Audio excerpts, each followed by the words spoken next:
What's up everybody, Matt Maran here for another car review. This is the 2022 Acura RDX A-Spec with the Advance package. So about the new RDX here, so it's been refreshed for 2022. And the biggest change you can see up front here is that they have a completely new front bumper on it here. They've also minimized the little bezel around the grille there. It looks really good, especially here in the A-Spec version with the sportier styling you get with the sportier bumper treatment. The darker lenses there for the headlights and the trims and all that kind of stuff is all darkened up and looks really sharp. I still love these jewel eye LED headlights and just the style of that grille. I like how it's kind of like this constellation. You're kind of blasting through space with the way it looks there. And I also have to add that this Apex Blue Pearl color still continues to look fantastic. I love this color and it looks really good here still on the RDX. Otherwise, though, coming down to the sides here on the Advance package with the A-Spec package, which is a new combination you can get here for 2022. You get these unique 20-inch shark gray wheels, and they look pretty close to the ones you see on the Type S versions of like the MDX and the TLX, but they're slightly different with their styling, but still look really good. Otherwise, just the A-Spec badges here and more of that black trim on the lower part of the doors and up on the upper part as well. And then going out to the back there, it's the same as it was before, but there's nothing wrong with that either. You still have the round exhaust tips here on the A-Spec version. Now, if you were to go for a regular version of the RDX, you would have slightly different exhaust tips on the 2022s here, but otherwise, on the A-Specs here, they look all the same out back. But I still really like those tail lights with the dragon's tail little LED strip that you have in them. You also have a nice little faux diffuser there in the bottom part of the rear bumper.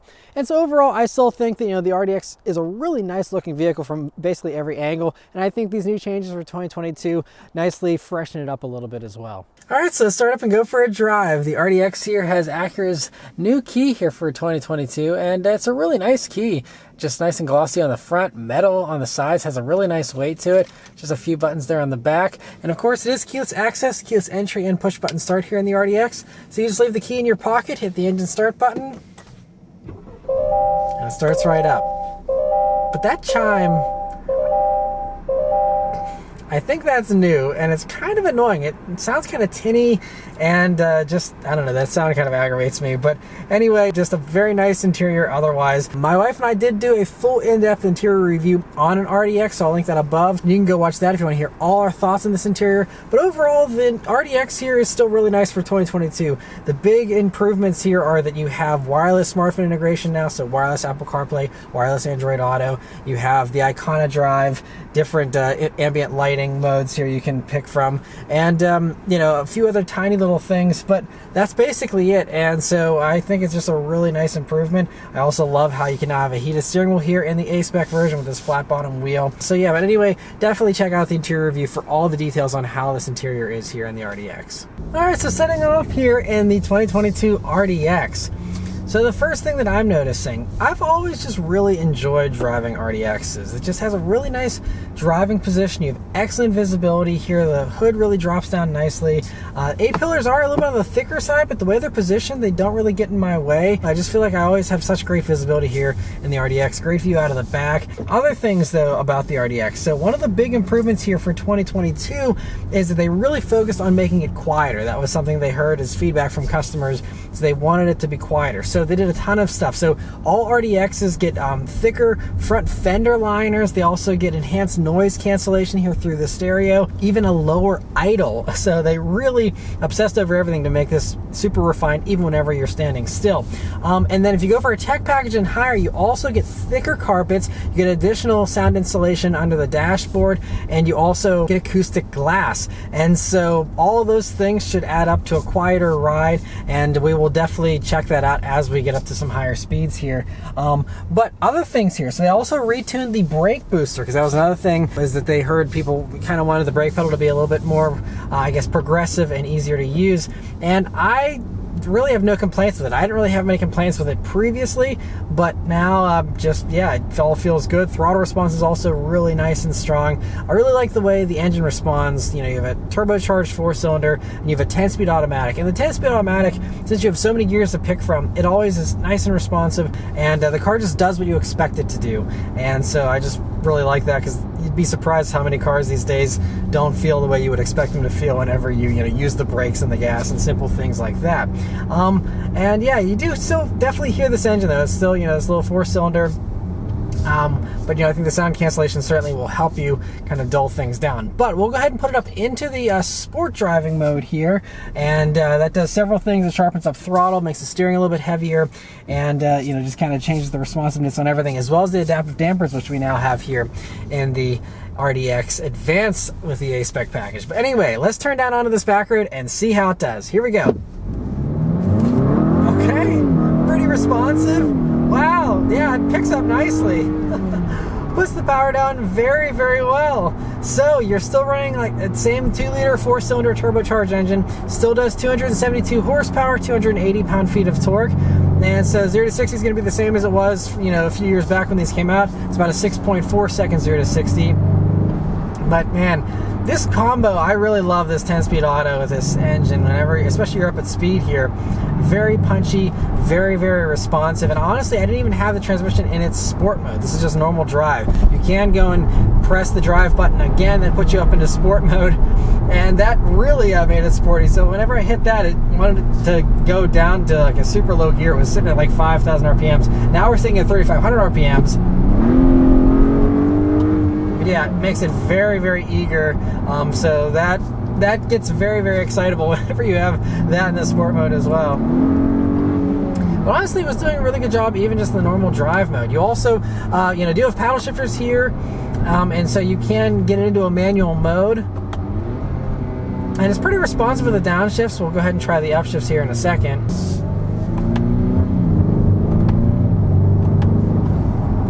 So it does auto upshift from first to second, but then beyond that, it's fairly responsive with those upshifts. It's not bad, but honestly, the transmission is programmed well enough. I don't think you really need to mess with it unless you just want to manually shift for some reason. But yeah, nice that it has it nonetheless. But this is the road that's a little bit rougher and generates a lot of road noise usually. And you still hear, some road noise. I don't think it's the quietest cabin in this segment still, but I'd say it's acceptable for, an entry-level luxury vehicle, and, still totally fine. It's not obnoxious or anything. But anyway, coming up some corners here that I always take, and let's see how the RDX handles. So again, we are in the sport mode, so that's the stiffer damper settings here to make it the sportiest setup possible. It also is working hand in hand with the super handling all-wheel drive system, which is a true torque vectoring all-wheel drive that actually overdrives the inside rear wheel there, instead of just doing a brake-based thing like you see with a lot of the competing systems that advertise torque vectoring. This is a real torque vectoring thing, and getting some downshifts. Yeah, that's the handling I love with the RDX. Yeah, these things handle so well. So it actually gave me a little bit of a tail happy feeling there coming out of that corner whenever I powered out of it. And it is a colder day. We're on all season tires. They're these Goodyear Eagle RSAs. 255 wide though, pretty wide tires for something in this segment as well. So very sporty with the tire setup, and so you have plenty of grip as well. But it's very eager to just play around with you here. It feels very engaging and just a lot of fun. I'm really enjoying the steering weight is also not too heavy here, and actually just feels really nice even in the sport mode. So it's not like you have this insanely heavy steering. It just feels good. Everything about this feels good, and I praised the RDX up and down back whenever I reviewed the 2019 3 years ago. It I think is the best handling crossover in the luxury SUV segment, like where this is competing with all the stuff that has normal engines. I'm talking all the other 4-cylinder competitors. Whenever you go up to the M40i versions of the X3 and GLC 43 and stuff like that, then it's not really a direct competitor to those. But as far as compared to any other normal GLC X3 stuff like that, this is going to feel a lot more dynamic and just feels so fun. I don't know, I've always been a huge fan of the RDX ever since my first drive in it, and I'm just happy to report here this is still doing a really good job, and I love that you now have these adaptive dampers in the A-Spec version. Speaking of those adaptive dampers, they've also been retuned here for 2022 for both this and for the Advanced trim that also has it, if you don't want to go for the A-Spec package. And so they said that they've been retuned to give you a greater distinction between the different modes. So comfort mode's softer than before, sport mode is even a little bit stiffer than before. And what I can say is that even in sport mode here, though, it isn't, like Civic Type R stiff or anything like like that. You know, it still is going to be totally daily drivable, even if you do want to, you know, rip around in sport mode all the time. You know, I definitely feel some bumps here, but it's not too bad. Just for kicks, we'll go ahead and put it up all the way into comfort mode and see about the differentiation. Wow. Yeah, I could feel an immediate change where it really did soften up here. And yeah, a little bit more willing to be floaty feeling even with the cornering. So it really softens them up, and I love this. This is what I want out of an adaptive damper system. I want to feel the changes. So many adaptive damper systems, you can't hardly even tell. I feel like half of it's a placebo effect, honestly. Whereas with this, you feel noticeable large changes, and when you're in comfort mode, you really want to have, you know, buttery smooth ride, and this does that. And that sport mode, again, still isn't uncharacteristic for a luxury SUV either. You know, it's just a little bit firmer, but yeah, comfort mode really soaks everything up nicely. This is very well done. I love this adaptive damper system in the TLX. I had a TLX Advance for a week, and I love that you had those dampers in that, and I really hope that they do the same thing with the TLX here soon, where you can get the adaptive dampers with the A-Spec packages. Having that sportier combination, I think, makes a lot of sense. But anyway, go ahead back into the sport mode here, do another acceleration. We are accelerating here. There's a little bit of snow and ice here. No problem for the all-wheel drive system, and here we go again. Yeah, wow, this thing, and it really loves to rip. It doesn't waste any time. The back end squats down a little bit, and you get some nice acceleration out of this thing. Good, healthy power. I know that, you know, the specs don't sound like anything mind-blowing, but this thing really is plenty of punch to get up and move very, very well. I just really love the way this thing drives. It drives very, very nicely. And also, while I'm continuing to use these brakes more here, they're still really good feeling, but I do notice there's a lot of dead travel before you really start getting a lot of bite out of them. Now, it does start to ramp up a little bit. It's just very gradual before you get like a ton of bite. So honestly, I wouldn't mind them being even a little bit touchier, but this makes it very easy to be smooth with them. You can kind of have a sloppier brake application and not be, you know, wanting to put your head through the windshield every time you hit the brakes. So I think it's totally fine. Just, you know, if you're used to some of the German competitors, potentially, you know, they have a little bit of a touchier brake pedal, I think, than this does. But no complaint whatsoever. I think that they dialed in everything perfectly here. I love the retuning they did for everything. And by the way, it's also important to note that these 20-inch wheels are unique, again, to the advanced version of the A-Spec. And so if you go for a regular A-Spec, you're going to have 19s. And they did account for that in the suspension tuning. So for example, if you get a regular advanced trim of the RDX, but you want the sportier wheels here, or you're trying to swap wheels and tires, just note that there's a unique suspension tune here for these 20s specifically, and then there's a different unique suspension tune for the regular Advance with its 19. So just an important thing to note there. They really, you know, made sure that everything is paired up just perfectly. So if you tweak anything aftermarket wise, just, you know, going to want to make sure you stick with at least the same wheel sizes. But yeah, that sounds pretty good too as far as this engine goes whenever you're ripping around. I mean, you know, I still think that they could do even a little bit more with the speaker thing to make it a little bit sweeter sounding, honestly, because of kind of like how I think they really improved the sound with the new generation Civic SIs, and, you know, kind of tweaked the speaker stuff so that that sounded a little bit more high revving 4-cylinder. I kind of feel like they could do something similar in this, and it could kind of add a little bit more to the experience as far as the sound goes. But I still think this motor still sounds pretty good for a little turbo 4-cylinder. And yeah, the handling is really the thing that I love the most about these RDXs, though. And as far as curb weight here for the RDX, they weigh 4,059 pounds. So right in line with all the other, you know, luxury competitors, even though I feel like you get a little bit more room than you get with all the other competitors. So this feels, even though it feels maybe a little bit bigger than something like a GLC potentially, you know, it just still handles actually lighter than it feels. You know, I'd say this actually feels closer to 3,800 pounds, or maybe even a little bit lighter. It just feels so light on its feet, so agile, while still, again, having so much grip whenever you want it in the front end there, but then having the tail happy antics a little bit, and just feeling so neutral whenever you're just going through the handling. Yeah, I love the super handling all-wheel drive system Acura has. They impressed me with the handling of all their vehicles, and yeah, this just adds on. I had no complaints with the RDX handling. I already thought it was amazing, but this I think just maybe makes it even a slight bit better. And I do love how the adaptive dampers have such huge adjustments. Very, very impressive. And now I'm still in sport mode, and I'm going to deliberately hit some of these little bumps and ruts in the road, kind of get a feel for how that is. Then we're going to go up and quickly go into the comfort mode.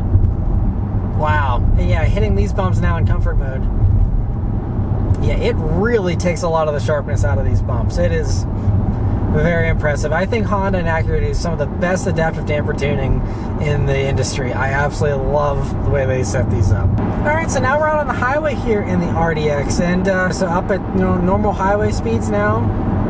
It's also, pretty nice and quiet in here. Again, I don't think it's amazing with the quietness or anything, but, it definitely feels, again, appropriate for an entry-level luxury SUV. So, otherwise, though, I am using the adaptive cruise control system now, which has the lane keeping assist, and we'll continue to test it around some corners here, see how it does. But one important thing to note about the safety tech here in the RDX is you now get blind spot monitoring as standard, as previously, in the option packages. And so, nice to have that across the board now. I do love, though, you have this head-up display, and it can display all your safety info. So, and it's just a nice, large, high-resolution display, too. So it's showing me the speed limit, as well as showing me, how the vehicle's doing within its lane, and, all my cruise control settings and stuff like that. But as we're going around some corners here on the highway, this is kind of tricky with the way it's paved as well, where you have kind of what looks like a faux line almost with the way they have it paved here. And doesn't seem to be fooling the RDX. It's still doing a really good job of staying in the lanes. And unlike some other lane keep systems, it's a very confident feeling system where it's not really making a million micro corrections. It's just correcting, whenever it needs to. But it gives me a more confident feeling. And Honda and Acura, in the past few years, I've noticed they've done some of the best lane keeping systems out there, where they've always been very confident. They've never crossed the lines. They've always just allowed me to relax a little bit on the highway. Now, yes, again, it is still, a hands-on system, and you still have to pay attention and all that, but it's just a little bit more relaxing whenever the vehicle can actually reliably steer itself and keep it in the lanes, and you don't have to worry about it or babysit it too much. Okay, so at one point there, it did cross over the shoulder line just a tiny bit. So I'm not sure if it's a little bit thrown off by the shoulder there. You can see you kind of have an extra line, and the saltiness and stuff maybe doesn't help. But otherwise, though, it's been doing a pretty good job. But I will continue to test that during the week and make sure that their system continues to be as good as it has been in the past. But that's about all of my initial impressions here in the RDX. But thanks to Acura, I am going to have the RDX here for an entire week. So I'm going to drive around all over the place, then I'll come back and give you guys my final real-world fuel economy, as well as my thoughts on the pricing and how it compares to its competition, and anything else I notice here during my week of driving. Alright, so I've been driving the RDX A-Spec Advance here for a week now, and I really have enjoyed it. I've put almost 110 miles on it here, and I still really like the RDX. I still think it's one of my favorites in this segment. I will say, though, that I do wish there was an individual mode here for the suspension, so that I could have the suspension in the comfort mode in its softest setting, but still have the throttle response and stuff, in the normal mode, so I'd have decent throttle response and all that. So I think that would be really nice. And, I think these 20-inch wheels, they look cool, and I didn't have any issues with the RDX 3 years ago that was also running 20-inch wheels. But, I don't know, just over certain segments of road, the ride is a little bouncier than I would like, especially for something in the luxury segment. And for example, whenever I was reviewing the Q5 last year and had that for a week, that definitely still has a smoother ride than this does. And that was also on 20-inch wheels, by the way. So I don't think this is the smoothest ride in this segment, but I think if it were me personally going to buy an RDX, I'd probably just go for the regular Advance trim on 19s. As much as I like the sportier looks here of the A-Spec, I just feel like I'd rather have a slightly softer ride, and you still have really nice looks in a regular Advance RDX. And they also come in a couple $1,000s cheaper, which I'll get to the pricing here in a minute. But first I want to mention fuel economy.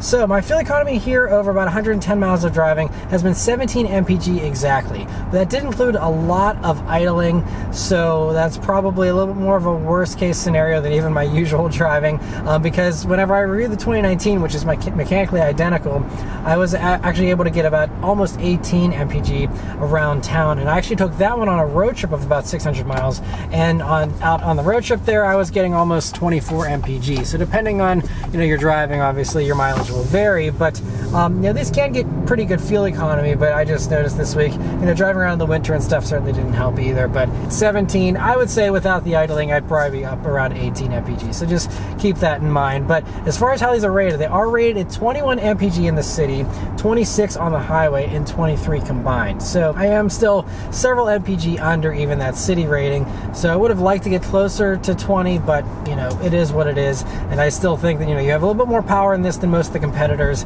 And so if you get slightly lower fuel economy as a result, I'm okay with that trade-off. But that's the last thing to mention here is how this is priced compared to its competition. So this one, this is the new, again, combination of the A-Spec and the Advance package. So this one comes in just under $53,000. It's $52,845. And so, for example, if you wanted all the advanced features, but you didn't want to have, the A-Spec styling, you could save yourself a couple $1,000s. Those come in just over 50. And also, you can still get a normal A-Spec if you don't need all the advanced stuff. So if you don't need the heated steering wheel, head-up display, the 16-way seats. I mean, there's a lot of good content, though, for just a couple $1,000s more that... it just comes down to, again, what you're looking for. But I just, think that it is worth paying probably for the Advance because, especially the stuff like the heated steering wheel is really nice to have. But, if you're okay with a little bit of a more, less equipped model, then I think that, the regular A-Spec coming in under 50 still is such a solid value. You still get like cooled seats as standard and everything else in that. And that is really, I think, the best value probably is, in my opinion, because with this package, it comes up a little bit higher, being, again, almost $53,000. That does give it a little bit less of a competitive edge than where it's had previously. So, it still is a clear, obvious value proposition over stuff like, for example, an Audi Q5 or a Volvo XC60. Both of those comparably equipped are going to have less power, and they still come in right under $60,000. So you're like $7,000 over this. So that disqualifies those immediately from a value standpoint. The X3 also is a little bit better. Those come in about $56,000 comparably equipped. So that just comes down to whether or not you're willing to pay a few $1,000s more for the BMW badge. But that also does have less power. But since I did my last RDX review, whenever I was like, those are all the competitors, done and easy, this is clearly the obvious value choice. Now we have the Genesis GV70. Now I have not driven the 2.5T version of that yet, but I did do the 3.5T, spent a week in that. Obviously that's going to be a lot higher performing with its performance of having a 6-cylinder engine with twin turbos and everything else. But just the GV70 packaging and where those are priced at is really the toughest competitor to this car now, because those are about $2,000 more expensive than this comparably equipped. But for that $2,000 or so extra, what you do get actually is about 30 more horsepower, about 30 more pound-feet of torque, and on top of that, you also get 2 mpg better across all the metrics. So you get more power and better fuel economy in the Genesis versus this. Now, as of the end of 2021, the RDX was still the sales king, but at that point, the GV70 hadn't even been on sale for a full year. So we will see how GV70 sales impact RDX sales. But as of right now, the RDX actually does outsell all of its competitors and is a really strong seller for Acura and just for the segment in general. But I just think the GV70, I would again have to drive and review the 2.5T version of that to truly say. I will say though, even compared to the 3.5 Sport Prestige version of the GV70, this still handles better. I actually definitely like driving this better around corners, and just this felt a little more responsive, a little more athletic. That true torque vectoring rear diff really helps in this. So I think if you want the absolute best handling and the sportiest feeling, I think this is still going to probably be the way to go, even if you are down 30 horsepower from the GV70. But it's just worth noting that now there's another very good competitor, and if you are okay, not having the sportiest appearance, you can get a very nicely equipped GV70 that still has basically everything else that this has for, actually right around the same pricing as this, or maybe even $1,000 or $2,000 less. So GV70 is definitely the one to cross shop with this now, but even with that being said, I still think that it's really a tie in my mind between this and the GV70 as far as my favorite in this segment. I think both of them are just hands down better than the German competitors in most ways, and yeah, I just really do love the RDX here though. It's just such a satisfying SUV to drive, which is something you really can't say about much. I mean, even stuff like the Q5 was, very nice to drive, But the Q5, you know, didn't excite me. It was just a nice, comfortable thing that faded into the background. The RDX, you know, can do that if you wanted to, but I just find myself just being a little more involved in the driving experience, just having a little more fun in this than stuff like the Q5 and others. So I really love the way they, you know, have positioned the RDX and the decisions they made with it to make it a little bit sportier and a little more fun than a lot of the competitors out there. But anyways, that's all of my thoughts here on the RDX. Let me know your thoughts on it in the comments below. Huge thanks to Acura for providing me here with the RDX to review for you guys today. And yeah, thank you guys very much for watching, and I'll see you on the next one. Take care.